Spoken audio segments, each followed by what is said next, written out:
AMC અતિક્રમણ દૂર કરવાનો પ્રયત્ન કર્યો, પણ અહીંયાથી જેનાથી સ્થાનિકોમાં આક્રોશ ફેલાયો. 2010-11માં ગુજરાત હાઈકોર્ટે વળતરનો આદેશ આપ્યો અને ત્યાર પછી અતિક્રમણનો મુદ્દો ઉકેલાયો. યાદ રાખો, 2010-11 મામલો કોર્ટમાં ગયો, ગુજરાત હાઈકોર્ટે વળતરનો આદેશ આપ્યો અને આજે એ 2010-11 બાદ સમય થતું જ રહ્યું છે. પણ આજનો આ ઐતિહાસિક દિવસ 1970 થી 1980ના દાયકામાં અમદાવાદના ઔદ્યોગિક વિકાસ અને ગ્રામીણ સ્થળાંતરને કારણે ચંડોળા તળાવની આસપાસ ગેરકાયદેસર વસાહતો ઊભી થાય છે. અને મેં પહેલા જ પણ કહ્યું કે 2002ના ગુજરાતના રમખાણો બાદ અહીંયા તો સિયાસત નગર નામની એક રાહત શિબિરથી અતિક્રમણ શરૂ થાય છે અને હજારો લોકો બાંગ્લાદેશીઓ અહીંયા ઘૂસણખોરીમાં આવે છે. અને ત્યાર પછી તો આપણી સામે ચંડોળા તળાવનો ઇતિહાસ પણ છે.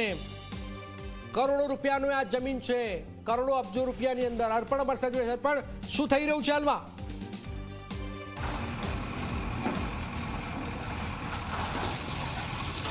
જનક, બસ આપણે જે સતત અહેવાલ દર્શાવી રહ્યા છે એ જ કામગીરી ચારે તરફ, કોઈ એક તરફ નહીં, ચારે તરફ જ્યાં જ્યાં પણ ગેરકાયદેસર બાંધકામ હતા તે હવે ભૂતકાળ બની ચૂક્યા છે અને દ્રશ્યો આપણે જોઈ શક્યા છે. થોડીક ક્ષણો પહેલાં જ અહીંયા આપણા સહયોગી ઉદય જે અહીંયા આવ્યા હતા, કારણ કે આ લલ્લુ બિહારીનું વૈભવી ફાર્મ હાઉસ હતું, એકથી એક સુવિધાઓ હતી, તે હવે ભૂતકાળ બની ચૂકી છે. અને બીજા સ્થળેથી જઈને હું અહીંયા આ તરફ આવ્યો છું, એટલે ફરી એકવાર બીજા સ્થળે જવાનો પ્રયત્ન કરી અંદરની તરફ.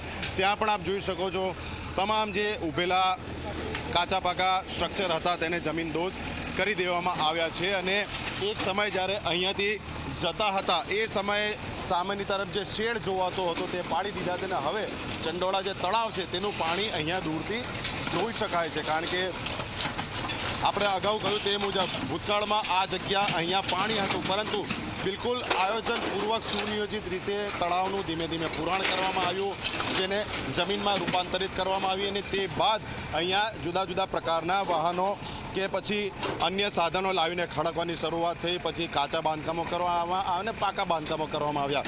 હાલમાં જે થોડી ક્ષણો પહેલાં આપણે પક્ષીઘર બતાવતા હતા તેની પાછળનો આ વિસ્તાર છે કે જે હવે ડેમોલિશ કરવામાં આવી રહ્યો છે. એટલે આપણે જોયું કે આખું પક્ષીઘર કે જેનામાં કબૂતર છે, મરઘીઓ છે, મુરઘા છે સહિતના જીવો હતા, એક અત્યંત ઈજાગ્રસ્ત કન્ડિશનમાં ઘોડો પણ બાંધવામાં આવેલો છે કે જે પોતાની મેળે આપમેળે ઊભો પણ નથી થઈ શક્યો.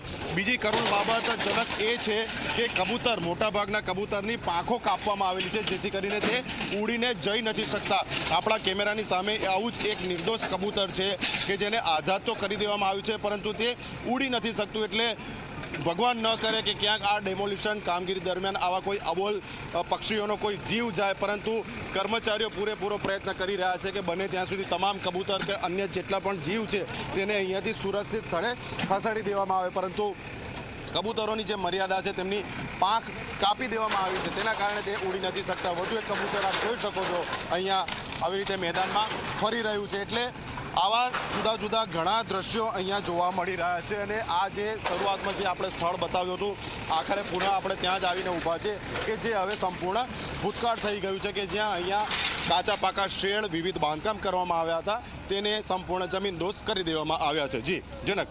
બિલકુલ અર્પણ, એક પછી એક ખૂબ જ મહત્વપૂર્ણ ઘટનાક્રમ નજર રાખી રહ્યા છે. ઝી 24 કલાક અર્પણ છે અને હવે અમારી સાથે ઉદય પણ જોડાયું. ઉદય, આ લાલા બિહારીની જે તિલસ્મી જે મહેલ છે તો જબરજસ્ત નીકળ્યો છે અને આપ જુઓ કે આ નિર્દોષ પક્ષીઓને પણ એ લોકોએ બખ્યા નથી, એમની પાંખો કાપી નાખેલી છે.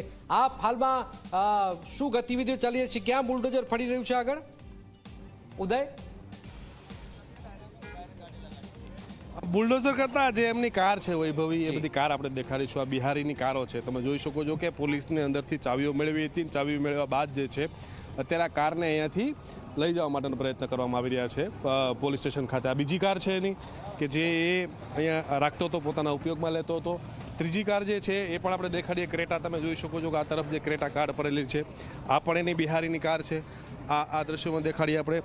ત્યારબાદ ચોથી કાર જે છે એ સિવાયની બીજી 2, 4 અને 5 એક લક્ઝુરિયસ કાર જે છે એ પણ દેખાડીએ આપણે તમને કે આ કાર જે બધી હતી એ બધી જ કાર આ બિહારીની હતી. આ બિહારી કાર જે છે એ પોતાના ઉપયોગમાં લેતો હતો. બીજું વાહનો હું તમને દેખાડું.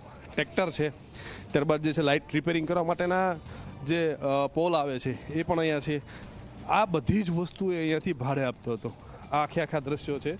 આ તમામ વસ્તુઓનો પોતે ઉપયોગ કરતો હતો, આમાંથી કમાણી કરતો હતો. કમાણી કર્યા બાદ જે છે આ આખા ગેરકાયદેસર અહીંયા એ દબાણ પણ કરતો હતો. તો આ દ્રશ્યો તમે જોઈ શકો છો. બધી જ એની કારો અત્યારે અહીં પડેલી છે જે પોતે ઉપયોગ કરતો હતો, અને કાર મૂકી, દરેક વસ્તુ મૂકીને અત્યારે અહીંથી ફરાર થઈ ગયો છે. એટલે ભોગવવા માટે કાંઈ વધ્યું નથી જનક. જે અત્યાર સુધી પોતાના ઉપયોગ માટે લેતો હતો કે પોતાના ઉપયોગમાં લેવાનું હતું, આ અહીંયા સુધી એણે દબાણ કરેલું છે. તમે જો આપણે જે ઊભા છીએ અત્યારે જનક, નીચે હું કેમેરામેન ઉમેશને કહીશ કે